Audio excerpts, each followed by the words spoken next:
Olá, boa noite a você. Este é o Jornal da Record.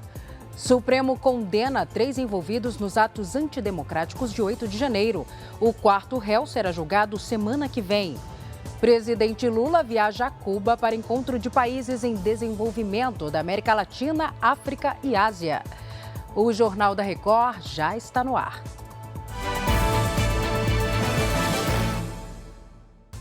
Oferecimento Consórcio Bradesco. Conquiste sua casa nova sem juros e sem entrada. O julgamento do quarto réu envolvido nos atos extremistas de 8 de janeiro ficou para a semana que vem. Os outros 3 já foram condenados e o Matheus Escavazin acompanhou a sessão da Suprema Corte e tem os detalhes para a gente. Oi, Matheus, boa noite para você. Boa noite para você, Salsi. Os 3 primeiros réus foram condenados por golpe de Estado, associação criminosa e mais 3 crimes.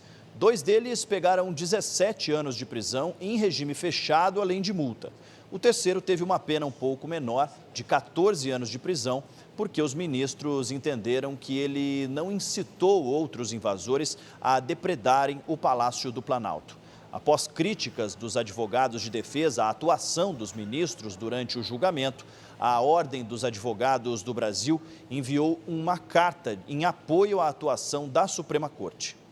Salsi. Tá certo, Matheus. Já falamos de novo.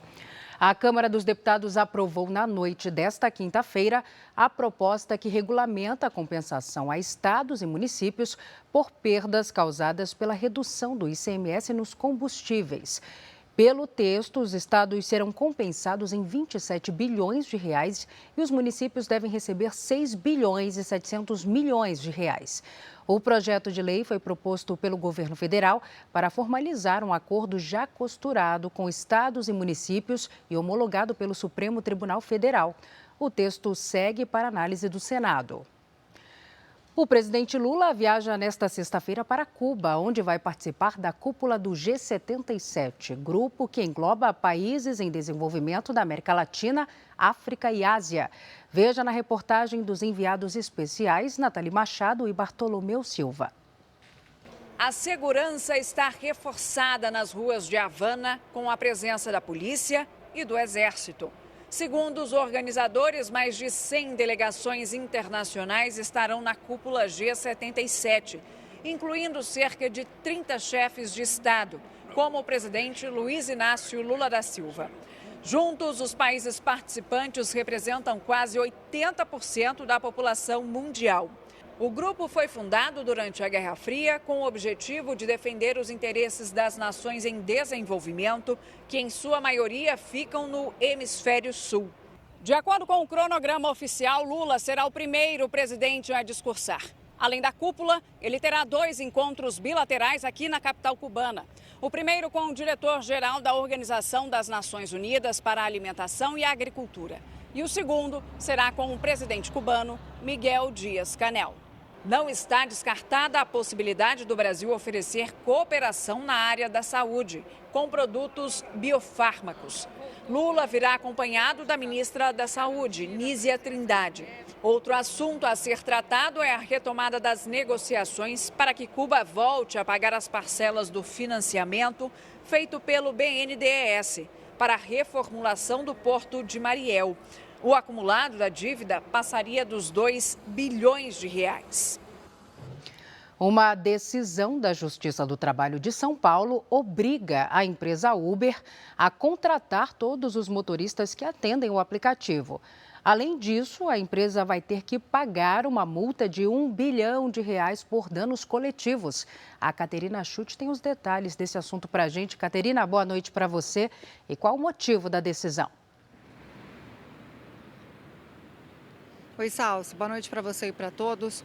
Olha, na decisão, o juiz do caso diz que a relação dos condutores com a Uber configura, aí sim, um vínculo empregatício. Sendo assim, a empresa fica obrigada a registrar os motoristas pela CLT. Em caso de descumprimento, a Justiça também estabelece uma multa diária de R$10 mil para cada colaborador do aplicativo, mas prevê 6 meses de prazo para o cumprimento. A decisão atende a uma ação civil pública ajuizada pelo Ministério Público do Trabalho e vale aí para todo o Brasil. A Uber disse que vai recorrer e que não vai atender a medida, viu, Salsi, até que todos os recursos sejam esgotados. Eu volto com você. Obrigada, Caterina. A Câmara dos Deputados aprovou nesta quinta-feira a chamada mini-reforma eleitoral. O texto segue para o Senado e precisa ser sancionado até o dia 5 de outubro para começar a valer nas próximas eleições. Os deputados concluíram no fim da tarde a votação do texto do projeto que dá início à mini-reforma eleitoral. Hoje, os parlamentares analisaram os destaques, que são sugestões de mudanças. Pela proposta aprovada, os partidos que fazem parte de uma federação não serão obrigados a cumprir integralmente a cota de 30% para candidaturas femininas. Basta que a federação atinja esse número. Doações por meio de Pix passam a ser permitidas no valor máximo de quase R$ 2.900 ou até 10% dos rendimentos do ano anterior. A prestação de contas deixa de ser obrigatória durante o processo eleitoral e poderá ser feita após as eleições. A propaganda eleitoral poderá ser feita pela internet no dia da votação, mas sem pagamento ou impulsionamento da publicação. A proposta aprovada também prevê transporte público gratuito nos dias de eleição. Já as candidaturas laranjas de mulheres passam a ser consideradas fraude e abuso de poder político. Os parlamentares também aprovaram uma emenda para proibir as candidaturas coletivas. Essa modalidade vinha sendo aceita após uma decisão da Justiça Eleitoral. Nela, uma pessoa aparece como candidata e as outras como apoiadoras. Caso a proposta também seja aprovada no Senado, esse formato ficará proibido. Para que as alterações na legislação eleitoral possam valer nas eleições do ano que vem, os projetos precisam ser aprovados também pelo Senado e sancionados pelo presidente Lula até o dia 5 de outubro. O que eu posso dizer é que nós temos que realizar nosso trabalho, é algo complexo, é um código eleitoral inteiro. Então, nós temos que avaliar se é possível fazer isso em 2 semanas ou não. De qualquer forma, nós não podemos produzir uma legislação na pressa, né? Qualquer que seja ela, e especialmente uma legislação dessa natureza. Uma proposta de mudança na Constituição que tramita na Câmara e faz parte da mini-reforma eleitoral defende reservar um número de vagas para mulheres no parlamento. Estou tentando construir um entendimento com os líderes partidários, não tem sido fácil. Eu tenho insistido que é melhor que nós tratemos dessa matéria para evitar a obrigatoriedade de candidaturas e permanecendo as reservas, né, de vagas para as mulheres. A gente dando as cadeiras efetivas com as progressões de 15, 20, 25 e 30 com o passar do tempo, eu entendo que é mais salutar. Agora à noite, a Câmara também mudou a lei da ficha limpa. Pela regra atual, um parlamentar cassado fica inelegível pelo resto do mandato e por mais 8 anos. No texto aprovado, esse tempo de 8 anos começa a contar já com a perda do mandato. Pela proposta, as regras terão aplicação imediata, inclusive sobre condenações já existentes. O texto ainda precisa passar pelo Senado. O governo federal lançou o projeto Combustível do Futuro, com uma série de estímulos para o uso de combustível renovável. O Matheus Scavazini já está de volta com os detalhes para a gente. Matheus. Salsi, esse projeto do governo federal deve integrar a política nacional de biocombustíveis que pretende modernizar o setor de veículos e transportes. A intenção é incentivar a transição energética. O programa prevê novos limites para a mistura de etanol à gasolina, aumentando o percentual máximo para 30%. O presidente Lula afirmou que desenvolver esse setor é uma oportunidade para o Brasil. Lula quer levar a discussão sobre o tema para a Assembleia Geral da Organização das Nações Unidas em Nova York na semana que vem.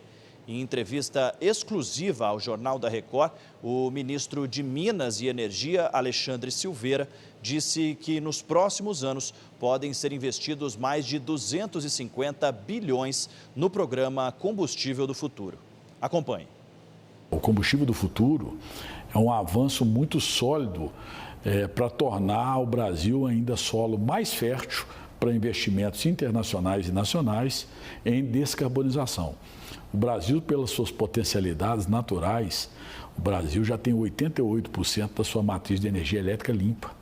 São energias de biomassa, energia solar, energia eólica, energia hidráulica, já que nós temos 11% da água doce do planeta. E agora, descarbonizando também nessas políticas de biocombustíveis, eu tenho absoluta convicção que nós vamos fazer a transição energética com geração de emprego e renda, geração de oportunidade, combatendo desigualdade, cuidando das pessoas. Há uma compreensão do Congresso que as bioenergias são fundamentais para gerar emprego e renda, para poder dar um salto na economia nacional e por isso eu acredito que a aprovação desse projeto deve ser feita da forma correta e que nós possamos, o mais rápido possível, comemorar mais essa grande frente de economia, de geração de oportunidades no Brasil. A Ucrânia disse que conseguiu destruir um sistema antiaéreo russo na Crimeia. É a segunda vez que a região controlada pela Rússia é atingida em 2 dias. O presidente ucraniano Volodymyr Zelensky comemorou a ação. Triunfo. Um míssil de longo alcance destruiu o armamento na região, que já tinha sido alvo do maior ataque contra navios russos na quarta-feira. Ao menos 24 pessoas ficaram feridas e 2 embarcações foram destruídas. A polícia da Espanha prendeu 3 jogadores das divisões de base do Real Madrid. Eles são suspeitos de gravar e compartilhar um vídeo de um conteúdo sexual com uma menor de idade. As identidades não foram reveladas. Em seguida, tiveram celulares apreendidos e foram liberados. O principal alvo da investigação seria o responsável por ter gravado a relação sexual com uma garota de 16 anos.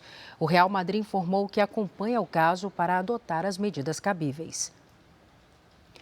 E este foi o Jornal da Record. Ouça essa e as outras edições dos boletins JR 24 horas, agora também nas plataformas de áudio. Você fica agora com Fala que eu te escuto. Record, 70 anos, tem a sua cara. Boa noite, cuide-se, tchau.